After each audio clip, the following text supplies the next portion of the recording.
Thank you. All right, good morning, you guys. Good morning. Oh, good energy. Like it. Okay. Growing up, I was the quiet black girl. I excelled in reading and writing. I made good grades. I graduated top of my class. I always had a small, close-knit friend group where my role was the type A mom friend, as they called me, because I planned all of our outings and themed parties down to the minute. But for as long as I can remember, I've struggled with social cues, like not knowing when to speak or what to say. I constantly felt the urge to move my body in very repetitive ways, and I would Google simple things like how to talk to a boy, when to raise your hand, how to tell if my friend is mad at me. Social interactions left me tired and often took away my ability to speak. So I would come home after a day at school or a lunch date with a friend and lock myself in my room for hours to recover. And I would mull over the interactions, like, did I laugh the right way? Did I blink too many times? Did I make enough eye contact? But you would never know that just from looking at me. The way the world perceived me from the outside was vastly different from how I experienced it on the inside. And after 26 years of feeling like an imposter, like an alien among humans, on July 8th, 2022, I was diagnosed as autistic. This was eye-opening for me. It provided a lot of insight and appreciation for myself, and it was one of the driving forces behind founding my nonprofit. I wanted to create a safe space for autistic people of all identities to unmask. Like many other late diagnosed autistic people, I spent my life conforming to a neurotypical world. This world is not meant for people like me. I spent 26 years of my life masking, and right now on this stage, I am masking. With my hands clasped together, standing stationary, and to me, this stage light feels like it's shining 6 inches from my face. And each one of your eyes on me feels like a tiny needle on my eyeball. And every time I hear a zipper, it sounds like nails on a chalkboard to me. I'm masking. And I'm exhausted. Moving through life waiting for permission to live as my most authentic self is exhausting. So I'd like to do something I've never done before. And for the next 6 or 7 minutes, I'd like to allow myself the grace to unmask, free of judgment for the first time, publicly. And I'd like to do it with your help, if that's okay. Can I do that? Okay, cool. All right, so to do this, we're gonna need 3 things. First, we'll need to lower the lights. Thank you. And next, while I'm speaking, I'm going to ask that you don't make direct eye contact with me. Don't look at the floor. Okay, you can look at my shoulders or my ears or the top of my head, just don't make direct eye contact, okay? And the last thing I'm gonna ask is that you refrain from opening any pockets or backpacks with zippers. Okay, now that we've done this, I'm gonna unmask. Thank you. I'm gonna unclasp my hands and use my stim toy and some repetitive body movement to regulate my sensory input.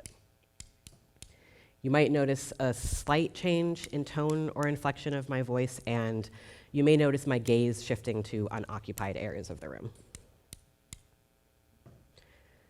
Now, before I go more into what masking is and what it feels like to be autistic, I think it's important for us to understand the autistic neurotype, or known by clinicians as autism spectrum disorder. This is not a disease. And it's not really a disorder, it's just one of the many ways the human brain can be wired. Like snowflakes or fingerprints, no 2 autistic people are exactly alike, but there are several traits that we share in common. Things like struggling to understand social cues and regulating our emotions, adverse reaction to some lights, sounds, and textures, and a need for strict routine are some of the most common.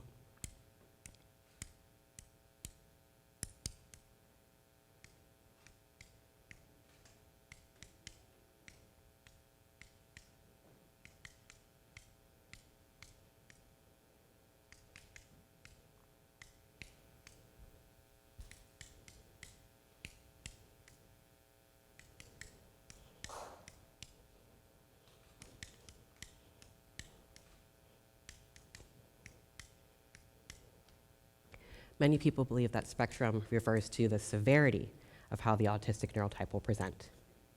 A linear spectrum, making someone more or less autistic. I think a more accurate representation of the spectrum would be a pie chart, where each piece of that pie represents a different autistic trait.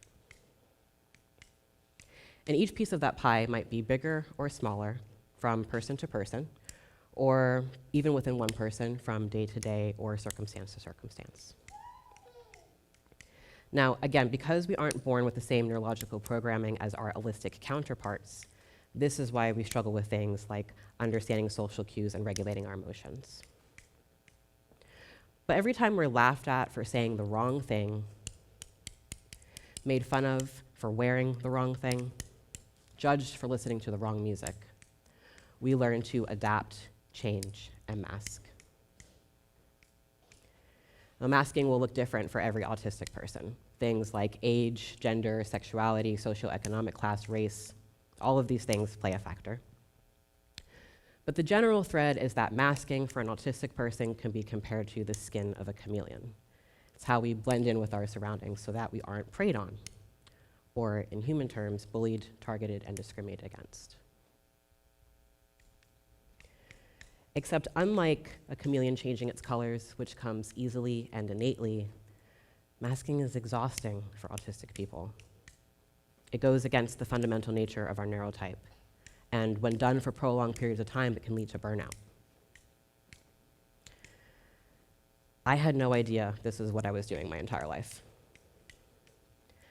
Every time I hear a zipper and I bite my tongue instead of flapping my hands, every time I force myself to make eye contact, all of the hours spent researching how to act in social situations, it's all masking. All of it is masking. And doing it so often for so long caused me to melt down and burn out frequently. But the consequences of masking became much greater the older I got. Meltdowns that looked like yelling at my friend for bringing the wrong bottle of wine to a themed party. Ridiculous. Turned into violent episodes of self-harm that left my face bruised for days. When I became a mother, my meltdowns got so severe that I was diagnosed with postpartum psychosis. Instead of getting a bad grade or two on an assignment in school, I was spending 6 or more months unemployed in between jobs.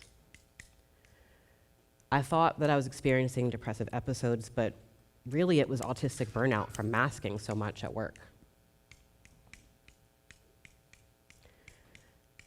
Had I known from a young age that I was autistic, or if the environments that I frequented were more neurodivergent affirming, I might not have felt the need to mask so much. I wouldn't have been as exhausted. I wouldn't have melted down so easily or burned out so quickly. I might have felt less like an alien among humans and more like an alien among other aliens. I'm different. I am different. My brain is wired differently. That's okay. But it shouldn't mean that I or any other autistic person feel alone or isolated. The autistic neurotype is so much more common than we realize. I bet there are about a dozen or more autistic people in this room right now, even if you don't know that you're autistic. If you take one thing away from my talk today, I'd like it to be an invitation. I want to invite you to commit to creating safe spaces for autistic people to unmask. I invite you to seek out the autistic community, in person or online, and listen to us. Listen to us when we tell you what we need to thrive. We have to create equitable environments for autistic people to share our ideas and our intellect with our peers and community. But it has to be safely. And that starts with you. Thank you.